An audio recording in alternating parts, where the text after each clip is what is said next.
Win the race to financial independence. In this educational episode, I'm going to talk about the best way to become a millionaire or multi-millionaire. Get ready, because most people are running this race and they're only walking or crawling, maybe jogging. I want you to sprint towards the finish line.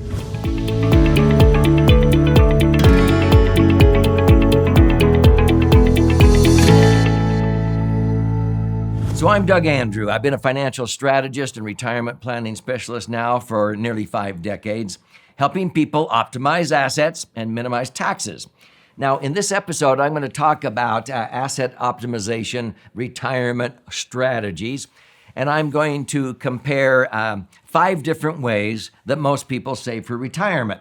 So I've often called this the $1 million dash, because I want to set the goal of, let's say, and have $1 million net. That's after tax, that you can use for a retirement nest egg. So what's the best way to accumulate $1 million that you can use after taxes and everything, okay? Now, these are simply the 5 different ways that most Americans save. And I'm going to compare this in a moment to different phases of retirement planning. But usually when I'm talking to people, it's helping them understand, okay, where are you right now financially? And let's get super clear on where you're wanting to go. Well, usually they want to achieve financial independence, whatever that is. Let's just say it's to get $1 million or $10 million or whatever that is your money. So how are you going to get there? Most people are trying to achieve this, and they're either crawling, walking, maybe jogging. I'm going to show you how to sprint and why the winner is an asset optimization retirement plan. So are you ready? Here we go. Let's talk about the first 2 ways. There are 4 phases of what I call retirement planning. So every one of these has 4 columns, the contribution phase, the accumulation, distribution, and transfer, because when we set aside money for a future goal like retirement, we have the contribution phase where we're contributing money, okay? And sometimes we get tax advantages in that, sometimes we don't. There's trade-offs. This overlaps the accumulation phase, and this is where hopefully your money that you're setting aside is growing. With dividends, interest, or whatever. We hope that it's accumulating and growing. And then someday we're going to start accessing that money, withdraw income. Now, too many people go into withdrawal when they hit this phase because they didn't realize that they were going to be paying so much in tax. And so that's the distribution phase. And then the last phase is the transfer phase, because most of us usually leave behind something when we die that would have sustained us had we lived longer. And so a lot of people don't think about that phase, but I like to look at all 4. So let's look at these 5 different savings alternatives and see which ones are very poor, which ones are fair and good and better and best. So the very first way that I alluded to is crawling towards the finish line. This is where you're taking money that you earn and you're paying tax on the interest or dividends every year. In fact, this is the most common way Americans save, and it's the worst way, because you're taking after-tax dollars and putting it into, mutual funds or banks or credit unions, or you're paying tax on that every year. And so you're paying tax on any of the growth every single year. You're funding it with after-tax dollars. It's taxed as earned. Any of the gains you pay tax on, and when you leave it behind, it's taxed. It's tax, tax, tax, tax. 4 red circles. Worst way to save, and yet the most common way to save. It's like crawling towards the finish line. Let me just put it this way mathematically. If you were to have a dollar double 20 times to 2, 4, 8, 16, 32, 64, a dollar doubling 20 times will grow to $1,048,000.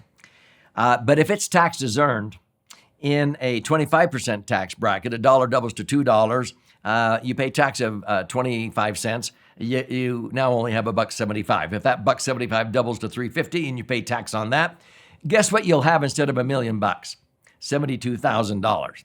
7.2% of what you could have had. That's why it's crawling. Okay. In a 33% bracket, you only have 27,000 or 2.7% of what you could have had. That's why it's like crawling. Okay.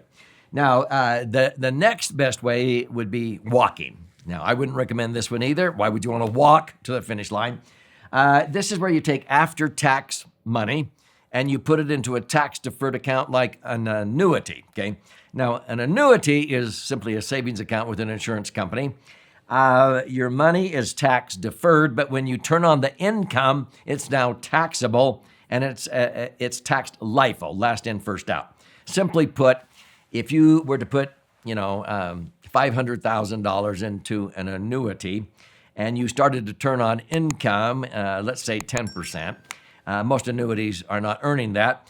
That means that when you start pulling out $50,000 a year, if it's earning 10%, you have to pay tax on that $50,000 because the last money you're earning, your interest, is the first money that's coming out.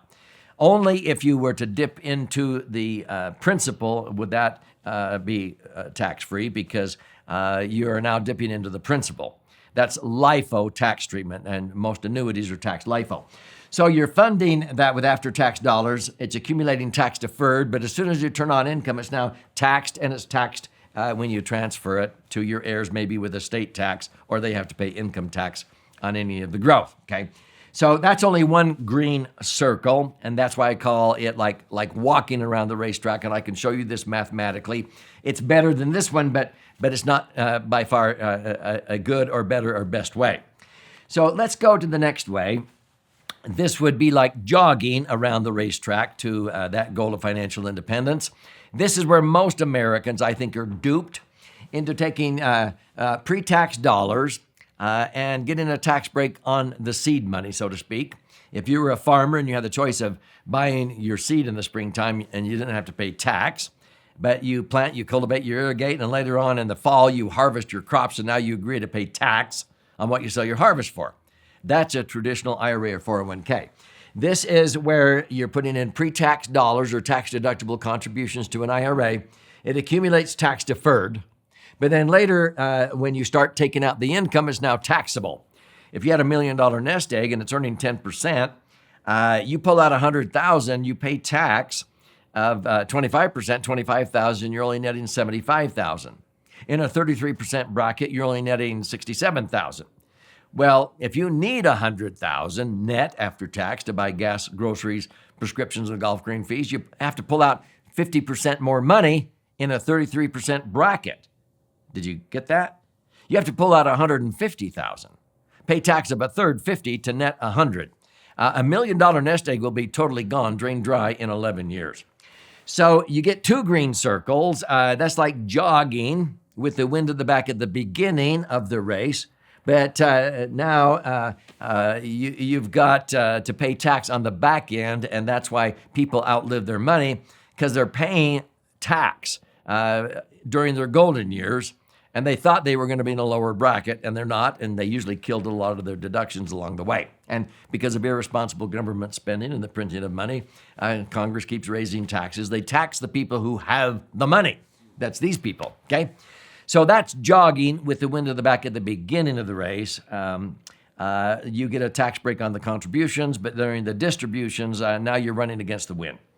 Now, the other method would be maybe like a Roth. This is where you're funding a Roth with after-tax dollars, and it accumulates tax-free, and you can access it tax-free. But I've never owned a Roth. I've never owned an IRA or 401k. Never will. But I've never owned a Roth because Roths only have two benefits. You fund it with after-tax dollars. It accumulates tax-free, and you can take it out tax-free, but you don't get the third green circle. When you die, it doesn't blossom and transfer income tax-free to your heirs.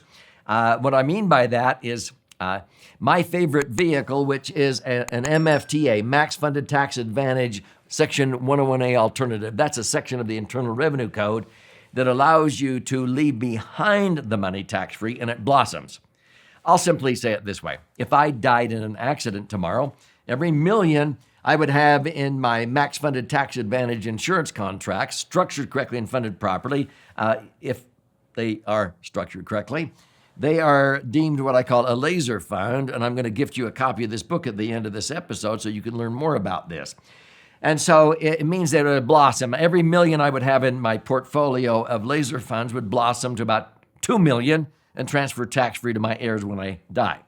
That doesn't cost me anything. It's being paid for with a minuscule portion of money that would otherwise go out the window in unnecessary tax.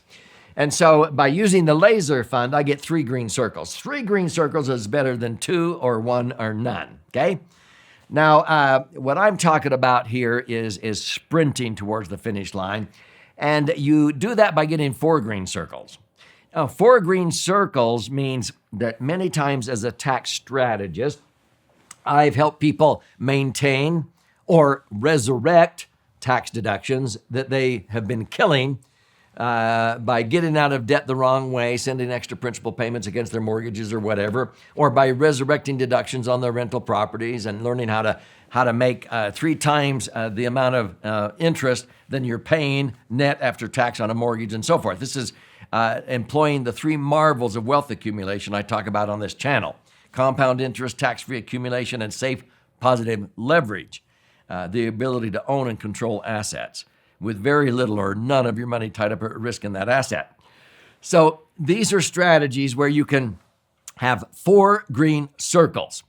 4 green circles will give you 50 to 100%, sometimes 200, 300, 400% more in net spendable income. It will generate far more money. It will last longer. You can live to be 120. So that is sprinting towards the finish line. That's 4 green circles instead of 3 green circles. But if all you do is 3, that's better than 2 with a traditional IRA or 401k. And a Roth is only 2 green circles on the back end, which if you think taxes are going to be higher in the future, a Roth is usually a better choice than a traditional IRA or 401k. So I want you to learn more, and I would love to gift you a copy of my most recent best-selling book. It's book number 11. It's been flying off of our warehouse shelves. It's titled The Laser Fund. It's actually 2 books in one. This side is about 200 pages, 14 chapters with all the charts and graphs and explanations for the left brain learner of how to diversify and create the foundation for a tax-free retirement and have 4 green circles, okay? Sprint towards your retirement goals. Have $1 million faster, sooner, better than the other methods. Now, if you learn more by stories, you flip it over to this side. This is about 100 pages, 12 chapters with 62 actual client stories that have implemented these asset optimization strategies for retirement and all kinds of financial goals. If you want to use your whole brain, right and left brain, read both of these books. But you simply go to laserfund, laserfund.com, or click on the link below, and you contribute a nominal amount towards the shipping and handling. I'll cover the rest of that cost, and I will pay for the book. I will fire out a hard copy to you, and when you're in that site, there's options there if you like to listen and learn or watch and learn. Check out the educational webinars that are free that we do on a regular basis. You can even schedule a time to talk to an IUL specialist to see how a laser fund can help you sprint towards financial independence in your particular set of circumstances.